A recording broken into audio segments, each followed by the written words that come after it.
Welcome back to CinemaScoop. Today we will recap the sci-fi movie Project Almanac, a time travel film that'll leave you on the edge of your seat, guessing what will happen next. Spoilers ahead. As the movie begins, we see David Raskin making his application video for MIT. His sister films as David and his friends Quinn and Adam showcase an experiment with a drone David built. He demonstrates his ability to control the drone using motion sensors that pick up on the material he stuck to his fingertips. He guides the drone outside to show its maximum altitude, but his phone rings and interrupts the Wi-Fi, so he loses signal with the drone since the motion sensors are routed through his phone. He ends the video by deeming the experiment a success even though the drone crashed. A month later, we see Christina, who they all refer to as Chris, filming David as he checks the mailbox for the 37th day in a row. He dances with excitement when he realizes he's received his MIT letter and calls Quinn and Adam over. Christina continues to film as she heads downstairs, and her mother, Kathy, tells her to put the laundry away. Kathy says she's in a rush because she has 2 job interviews, but David shows her the letter, and she stops to hug him. They group together as David opens the letter, and all holler in excitement when they find out he's accepted. However, that excitement dies out quickly when he reads that he's only been offered $5,000 in financial aid. Christina questions Kathy on how she'll afford the other $40,000. The next day in school, his teacher, Dr. Liu, apologizes about MIT and encourages him to try other scholarships. After school, David drives home with Chris, Quinn, and Adam in the car, but slows down as he approaches his driveway when he notices a for sale sign in his yard. Kathy explains that selling the house will pay for MIT and that they'll stay at her sister's apartment. David disagrees with this and believes that none of it would have happened if his father was still alive. David zones out while in the attic, and Chris scares him when she approaches with her camera. He tells her that he's looking through his dad's old experiments for one to use in a proposal for another scholarship. Chris looks around and spots their dad's old video camera. The last recording on the camera is David's 7th birthday party. Later, as he watches the recording, he notices that present-day him somehow walks into the frame. He calls for Chris to show it to her and then shows it to Quinn and Adam. They all stare in shock, but Chris doesn't believe that it's actually him. She proposes that it could be a relative, but David shows her that he's wearing the same clothes right now as he is in the video. Back at school, Chris sits at a table with her girlfriends. One of them shows her a picture from Lollapalooza, and Chris is bummed that she missed it. Another tells her that her brother is creepy for watching a tape of kids.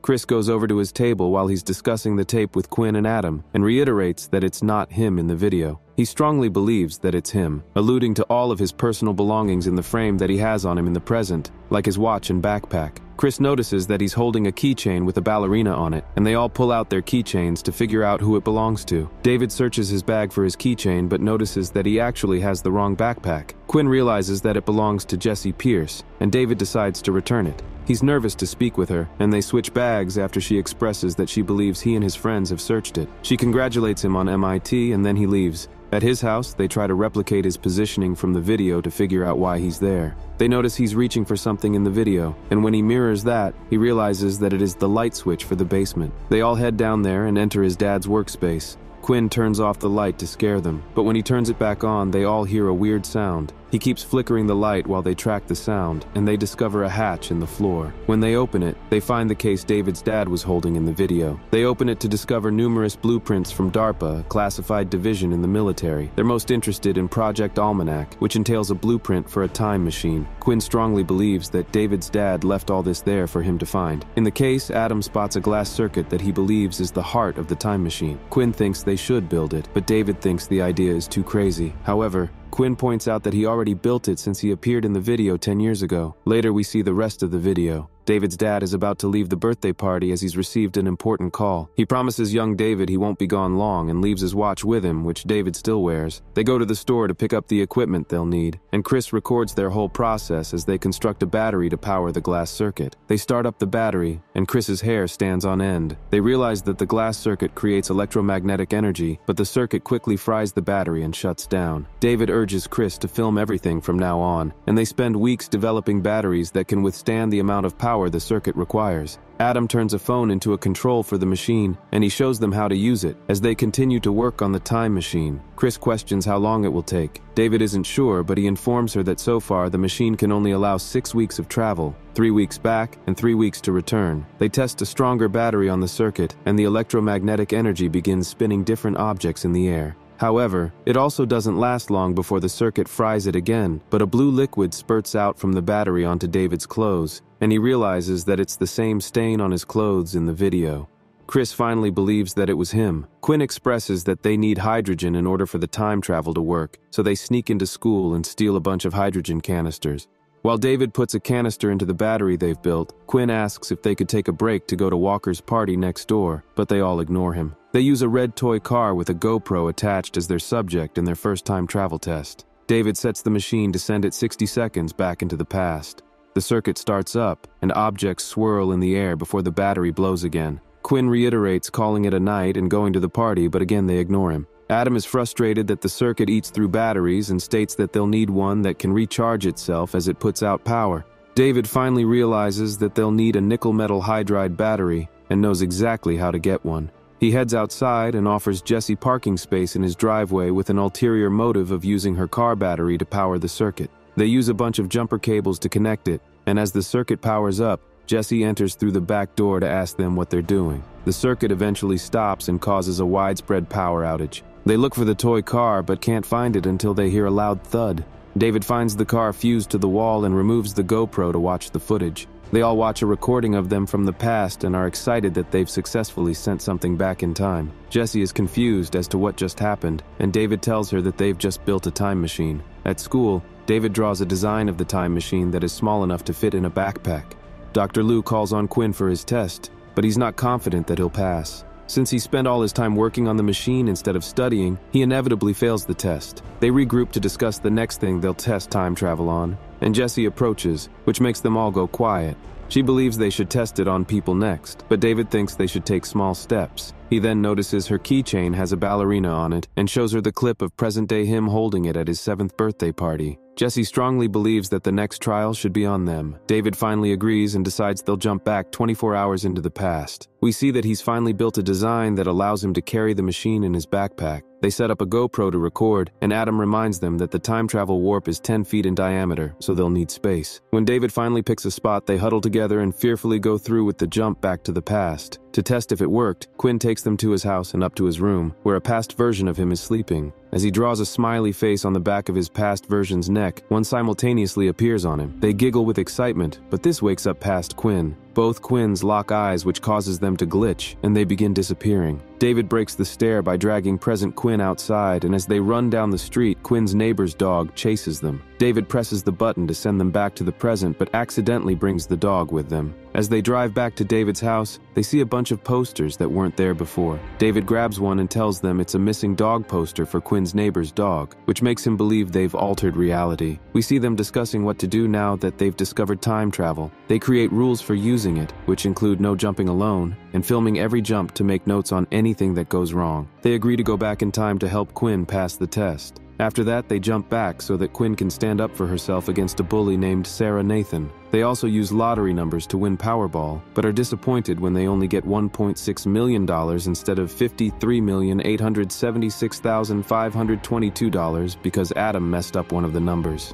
Adam refuses to go back to do it over. We see David give his mom, Kathy, a huge lump sum of his share of the money. Quinn uses a portion of his money to buy a Maserati, and David buys xenon defluoride to make a stronger battery. While attempting to extend the amount of time he can jump back, Jessie comes to the basement to pick up a folder she forgot. He tells her he can probably go back 10 years if he gets it to work. She notices that he fiddles with his watch when he's nervous, and when she asks where he got it, he tells her his dad gave it to him on his birthday before dying in a car crash. She questions if he'd be able to go back and save him, and he confesses that that's what he's trying to do.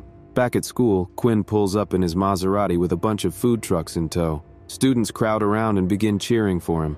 David tells them to meet him under the bleachers during 6th period, and he surprises them with a jump to Lollapalooza 3 months back. David and Jessie have a moment as Chris films them, but he ruins it when he doesn't take her advances seriously. This creates tension between them. When they return to the present, David finds out that his mom now has a job. At lunch, Quinn brags about all the followers and likes he has on Instagram. Sarah Nathan comes over to invite Jessie out, and everyone is surprised that she's now friends with her ex-bully. However, Jessie has no idea how this happened. In the basement, David pulls Jessie aside to rectify the situation, but ends up making it worse. Later, he rewatches the moment they had at Lollapalooza, paying keen attention to the part where he messed up with her. He jumps back in time to fix it, breaking their first rule of never jumping alone. Back in the present, Jessie and David are now dating, but when he prepares to leave for school, we see his mom heading out in a rush again for 2 job interviews. David realizes that in this reality, she never got a job. Students hug him as he walks into school, but he's not sure why. We see Walker on crutches as he sustained a broken leg from a car crash at his party, although it didn't happen before. Dr. Liu, who appears to have been fired, walks out of school with his belongings, and when David asks him about this, he receives a nasty remark as Dr. Liu believes he's already aware and is just teasing him. Sarah passes by in tears, but when David asks her if she's okay, she tells him to leave her alone. David stares around in confusion, and we hear Chris on the phone as Quinn frantically tells her something. They gather to watch the news of a plane crash, and Adam believes it's their fault. He expresses that their jump back to Lollapalooza may have caused a ripple effect, and a series of tragedies occurred, including the death of Sarah's dad, who was the pilot of the crashed plane. David thinks this sounds crazy, but Adam breaks down why it's a possibility. He tells them that Walker's leg is now broken, which didn't happen before on the night of the party, and this led to the basketball team losing the game. Sarah's brother is on the team, so Sarah's dad should have been at the game instead of flying that night, but he thinks their jump affected that as well. Quinn shows David other tragedies that occurred after their last jump together, and Adam believes that soon they'll lose track and control of the situation. Quinn thinks they must go back and make it so they never went to Lollapalooza, but David is immediately against this. They have a heated argument, and later David sees a video of Walker's accident. He looks at a newspaper of the plane crash and decides to make another jump back to the past in an attempt to stop Walker's accident from happening.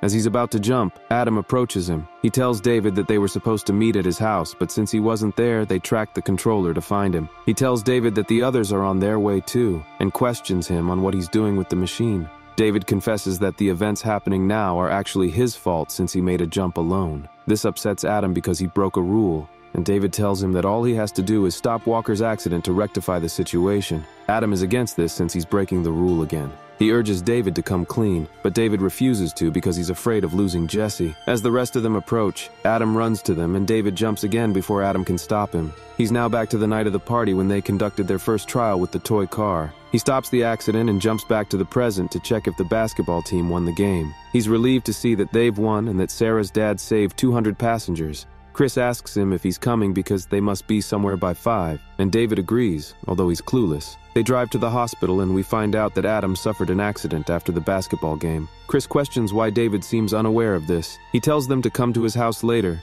and Quinn realizes something is wrong. David is stressed and takes his anger out on the steering wheel before leaving Chris stranded at the hospital. In the basement, he tries to work out which event he must go back to fix this and deduces that he must go back to the past, Tuesday. As he's about to jump, Jesse enters and asks him what he's doing. She steps into the warp and they both jump back. Jesse questions why he's jumping alone, and he tells her that he keeps thinking he can fix everything. She asks him how many times he's jumped alone and wonders what he went back to change. He confesses about Lollapalooza, which hurts her because she feels like he played her. He tells her he believes he couldn't have gotten her any other way, but she asks him if he ever stopped to think that she had already liked him since they first met. She tells him that if she were smart enough to build a time machine, she would go back so that she could meet him sooner. He pulls her into a hug, but her past version appears, and when they lock eyes, they both begin to glitch and then disappear. He tries to save her by jumping further back in time, but is out of hydrogen. He's about to leave to steal more, but Quinn comes over in a hurry to tell him that Jesse is missing. He tells Quinn that he screwed up when he tried to save Adam, and Quinn questions how many times he's jumped. He tells him that it no longer matters since the timelines have now crisscrossed, and he decides that he must go back to the beginning to stop the machine from ever being built. Quinn is against this because the new life he's living is much better than what it was before, but David reiterates that they must destroy everything. Just then, the police knock on David's door. He records a confession of building a time machine and that he didn't mean to hurt anyone. He denies kidnapping anyone and then makes a run for it to the school. The police chase after him, and he steals another hydrogen canister to jump back to 10 years ago. He heads to his home and meets with his dad in the basement. His dad recognizes him and realizes he's figured out the time machine. He informs his dad that it's not possible to have successful second chances. He tells his dad that it's time for him to say goodbye to 7-year-old David, and they hug before he leaves. David records himself as he places the blueprint and glass circuit into a bin and lights them on fire. We see a rewind of all the jumps and events that have occurred since they began time traveling. Then, David disappears. Back in the attic, while Chris and David look through their dad's experiments for something he can use in his scholarship proposal, they find 2 video cameras this time instead of 1. David plays the last recording on the camera he's holding and sees a video of when Chris initially found the camera in the beginning. We then see David returning Jesse's bag again, but this time he's aware of how that conversation will play out and finishes her sentence. He tells her it may sound crazy, but he believes they're about to change the world, and the movie ends. Subscribe to CinemaScoop so you never miss the latest movie explanations, reviews, and analyses. Thanks for watching.